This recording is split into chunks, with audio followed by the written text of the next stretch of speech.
The laughter hit her before the sun did. 7 men stood in a loose half-circle on the sun-baked tarmac, arms crossed, grins sharpened like knives, and one of them pointed straight at her chest, as if she were a joke someone had forgotten to finish telling. Sergeant First Class Elena Davis kept walking. Her face still carried the fading bruises of a mission no one in that circle would ever hear about, and in her arms she carried a single manila folder stamped in red, classified, top tier.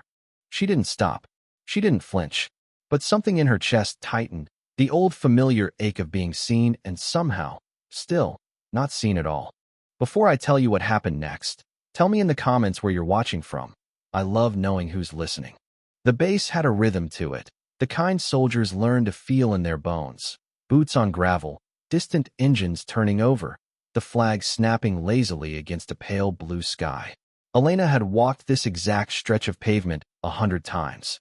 She knew which slabs of concrete had cracked from years of tank treads, knew the exact angle the control tower's shadow fell at noon. What she hadn't gotten used to, after 9 years of service, was this.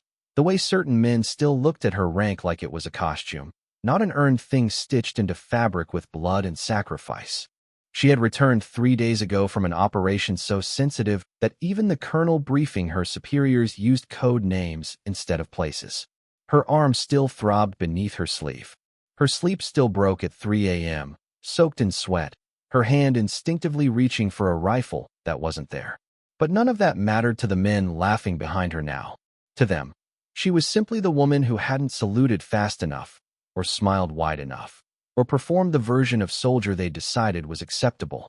One of them, young, broad-shouldered, the kind of confidence that comes from never once being tested, called out something under his breath. The others erupted. A ripple of mockery spread down the line like a struck match catching dry grass. She thought she'd let it go. She was wrong. Because standing just behind them, silent as stone, was Colonel Marcus Reyes. He didn't say a word. Not yet. His eyes, pale, weathered, the eyes of a man who'd buried more friends than he'd ever admit to, moved slowly from the laughing soldiers to the folder in Elena's hands. And something in his posture changed. A stillness settled over him, the kind that precedes a storm nobody sees coming until it's already breaking glass. The air seemed to hold its breath. Somewhere behind the group, a junior airman noticed the colonel's expression first and nudged the man beside him. Voices died down one by one, like candles pinched out in a dark hallway.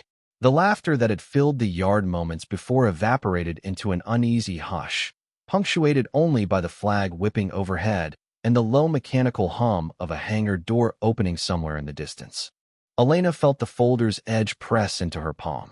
Her hands, steady in firefights, trembled now, not from fear, but from the exhaustion of being underestimated one time too many. Sergeant Davis, the colonel said, his voice carrying farther than it should have needed to. Report. She turned.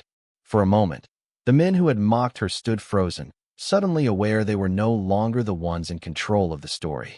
Sir, she said, and held out the folder. He took it, opened it, and as his eyes moved down the first page, something shifted in his face, the practiced neutrality of command cracking just slightly, replaced by something closer to reverence. This is the operation, he murmured, almost to himself. The one they said couldn't be done. Whispers rippled through the group again, but different now. Uncertain, searching. The young soldier who'd pointed at her earlier lowered his arm slowly, as if suddenly aware it had been raised at all. Here lies the moral weight of the story. How easily we mistake unfamiliarity for weakness. How quickly a uniform can be judged by the body wearing it rather than the battles it has survived.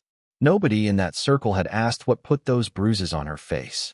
Nobody had wondered what kind of mission required a folder marked top tier. They had simply looked, decided, and laughed. The oldest, saddest mistake in human nature. The colonel closed the folder and turned to face the group, his voice low but carrying the unmistakable authority of a man who no longer needed to raise it. This soldier, he said, led the extraction that saved 4 hostages and 3 of your own brothers in arms 11 days ago. She did it wounded. She did it under fire. And she did it without a single complaint reaching my desk. The silence that followed wasn't awkward. It was reverent. One by one, the men who had laughed straightened their spines. And then, slowly, The same young soldier who had pointed at her raised his hand, not in mockery this time, but in salute. The others followed, boots snapping together, faces suddenly soft with something like shame, something like awe.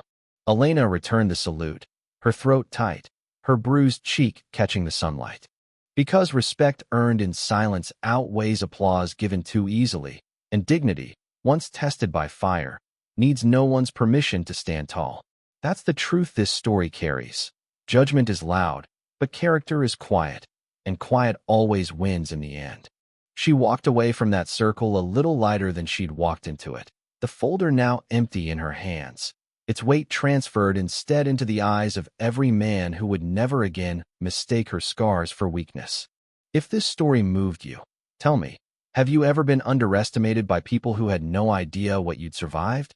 Share your story in the comments. And if you believe in quiet strength finally being seen, subscribe for more stories like this one. We'll be here, waiting to tell the next.